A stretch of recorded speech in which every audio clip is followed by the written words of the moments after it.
Hello, my name is Samir, My name's Anish. And my name's Sankat. and today we'll be going over how to present a case study at SLC. So what exactly is a case study? A case study encompasses both an objective test and a presentation component. At SLC, the objective test comprises of 2/3 of your score, and the interactive role play will be 1/3 of your score. At NLC, the interactive role play or the presentation will be the full component of your grade. So how a case study exactly works. So as a disclaimer, everything will now be in person, so there'll be no more online component for the actual case study. During your event slot, you'll head towards the designated room where you'll wait until it's your time to present.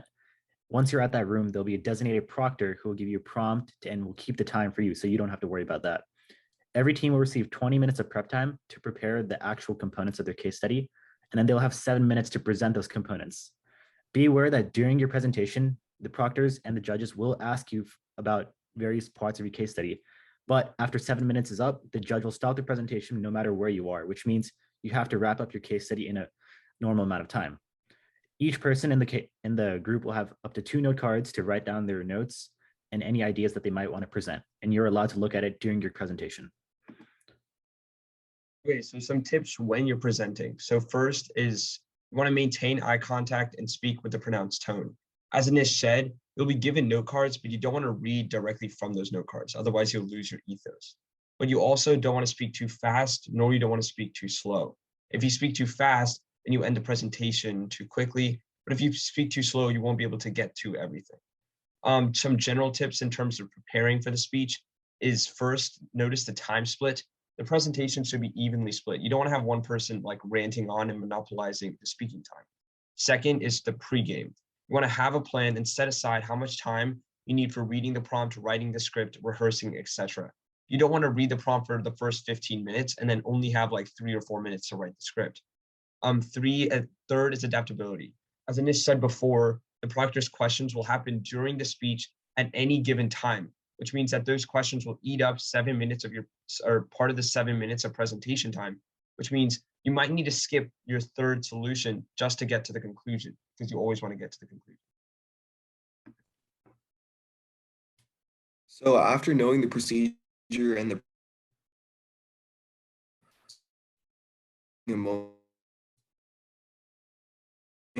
and reading over our case study situation. Now that you guys have done that, the thing you should do with the case study situation is identify who you are and what company you're a part of. So in this situation, we have your position labeled as the Human Resource Director from a company called College Trends, a major manufacturer of college apparel. You guys are located in the United States, but you guys are outsourcing a second manufacturing plant in China. And you want to identify your task. So in this scenario, the task is to develop a plan to recruit and train new employees for a second manufacturing plant in China and address possible cultural differences. So taking a look at the rubric here, you can see that the very first criteria that you're graded on is demonstrating an understanding of the case study and defining the problems that are solved. So we did that with the prompt example, which is looking at the task. The next part would be identifying alternative solutions. As will be discussed later in the presentation, you should have 3 main solutions, which is your best, your kind of your middle, and then your worst. And you want to identify the pros and the cons of each solution. The next part of the rubric, of course, encompasses a logical solution, which is your best solution, and also the aspects of implementation. How feasible is it? Of course, you want your best solution to be the most feasible as well as having the most. The rubric is the most important and most missed when it comes to case study presentations is the competencies. Competencies don't only apply to objective testing, but also are an important component of your case study presentation. You want to demonstrate mastery over 4 or more competencies, and I'd recommend whenever you're presenting, try to use the exact words of the competency as sort of a buzzword, so then you can show the judges that you've mastered that and you've demonstrated that in your presentation. So now we'll be moving on to talk about how exactly the presentation will be structured. So how the introduction should be phrased. We've sort of given a template here on this presentation slide here. So I'll use the members of this our like tutorial as an example. So for example, if I were giving an introduction to a case study, I'd say something like, good morning, I'm Anish, this is Samir, and this is Sanket, and we are the A team from Alfred High School. Something like that, something basic, and it shouldn't be more than 10 seconds because, and there should also, and because anything else means you're taking away time from the actual like, breadth of your case study, which is the important part of what your judges are grading. So you would want to also have a slight pause after the introduction before the presentation begins to mark that you're starting like the actual content of your presentation. You would also want to begin with a strong hook because that's most likely what the judges will take away at the end because it's a good way to get their attention at the beginning. An example of a strong hook would include some sort of quote or anecdote that would be related to your case study. Also, you'd want to summarize the prompt and the problem that your team will address so that the judges will have an idea of what exactly you're trying to solve. Because a lot of the judges are not necessarily trained by FBLA, rather, they're just people from the business world who have taken their time to grade your case study. So you'd want to make sure you make everything clear and concise from the beginning. So the main part of the presentation will be concerning the body paragraphs, i.e. your solutions. So you always want to have multiple prongs. So at least around 2 to 3. If you want more, that's fine. But make sure your time management can sort of account for that. As Sanket said before, you want to have pros and cons for each. You want to make sure you know how to implement them. Obviously, you don't want to say a solution and then not know what resources it requires, how much time it requires, who it requires, etc. So definitely want to make sure you know how to implement and the sort of resources. For the conclusion, this is always a must-have in your presentation. So first, you want to summarize your 2 to 3 proposed solutions, give like quick overviews, but then you want to spend a majority of the time talking about which solution is the best solution. Here is where you want to explain like which solution is best, but also why the solution is best. So if there were some like cons on your other 2 solutions, but the third solution was able to resolve that, then definitely talk about that, bring that up because you want to sort of distinguish which one is best. And you also want to give some concluding statements, i.e. if you want to ask the judges for any questions or clarify anything, this is the place to do it. As for the competencies, hopefully you guys have already studied your competencies, but if you've not, you can look up your event name and FBLA and then go to the rating PDF sheet. This would tell you your competencies. As a part of the rubric, once again, you should demonstrate mastery over 4 or more competencies. And like I mentioned before, try to use these exact words in your presentations to show that you've demonstrated these competencies during your presentation. So again, like going more into how to prepare those competencies. So we've isolated like a list of competencies from the FBLA website that are sort of required broadly for most case studies. And so you would want to be taking a look at these specific competencies and thinking about how they would apply to your prompt. For example, marketing concepts would include about how will this like solution reflect on the company. So obviously like the prompt we talked about before, that company was like moving from one country to another. So you might want to talk about in the context of marketing concepts, how maybe their profits might be affected, etc. And then environmental, ethical, global issues are another example of a competency that should be exemplified in your case study. So for example, you can talk about things related to global warming, renewable energy, green energy, and just things about staying environmentally sustainable. These are all just examples, but the point of a case study is that it can be open-ended. So as long as you can find some sort of way to incorporate these competencies, you should sort of fulfill that portion of the rubric, and it will set you apart from other competitors who might not be able to use these competencies as effectively as you might. And another effective thing that might be applicable to most case studies is something about current trends. Obviously, with technology changing a lot, the way how business is done, just mentioning forms of new technologies might be a good way to fulfill that point on the rubric. But these are just some tips, but it would also apply differently for every case study. So just be creative here. In terms of dividing lines and the way you want to divide how much time each part of the presentation takes, we've isolated sort of a rubric. So you definitely want to take like the least amount of time for the introduction, maybe like 20, 30 seconds, and get straight into the body paragraph. So first, the medium solution, again, spend a certain amount of time, not too much, but you definitely want to exemplify because it's not the best solution, but it isn't the worst solution. Solution 2, which the template says would be the least effective solution. The way I would do it would be maybe have one pro, but then sort of exemplify the cons because you want to show that while this might be a solution, it's not as good as maybe the third solution, which is your best solution. And so the reason you should have your solution being the best as being the last solution is you can sort of segue into the conclusion because the conclusion is also where you'll talk about the last solution. And so two tips would be, one is refrain from switching around too quickly. You don't want to like have your partner talk for 10 seconds and then it switches to another person in the group that talks for 10, 15 seconds.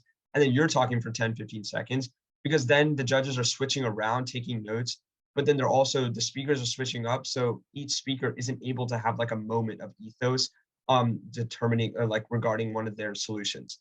But you also want to refrain from sort of having one person speak for like 3 minutes, because that means that when the sort of judges start asking questions, only one person would have talked while the other two people wouldn't have talked. And so it looks like only one person's doing most of the presentation, when in reality, you guys have speaking parts, it's just later on. Time management, we've kind of created an outline for you guys. Of course, time is quite fluid here. You have 20 minutes to prepare for your 7-minute presentation. So we've kind of created the outline of a 5, 12, and 3-minute division. For 5 minutes, we recommend you analyze your prompt in the first 5 minutes. This would include stuff like discussion, clarifying certain things if you don't know what the prompt is asking, taking notes on the prompt, figuring out what the problem was, like the task, what we did with that previous example in this presentation. Then the next 12 minutes would be creating the presentation. I recommend that you generally, because you want to be as focused as you can on what you're trying to say. You don't want to intrude on what your team members are writing as well. And try to include competencies, as we mentioned before. This is another part, because when you get up there and let's say you're going to get your card and then you can't read, mistake for you. The last part is practice. Of course, you only have 3 minutes left. You can't go through a full practice session with your team. So make sure the order in which you guys are going to speak, who's going to say their name first, or who's going to do what solution, who's going to do the introduction, the conclusion. That's an important part, so you guys just don't start talking all at once. Reading over your card, finally, of course, taking a deep breath, relaxing. You'll be good for your. So now we've gone to the actual presentation. Just a couple last minute things that you should keep in your mind while presenting. One, although like this is camera positioning, I guess what we really mean here is sort of eye contact and how you are positioned towards the judges. You want to be making sure that you're looking at the judges for as long as possible, for as long as you're not looking at your note card. Obviously, we've said that it's acceptable to look at your note card for a little bit, but like Samir said before, you want to mainly just look at it briefly and just sort of remind you what you're going to say. But you want to keep your eyes focused on the judges so it looks like you're talking to them. You would also want to use good hand gestures to sort of signify what points you want to emphasize and what points you want to get across.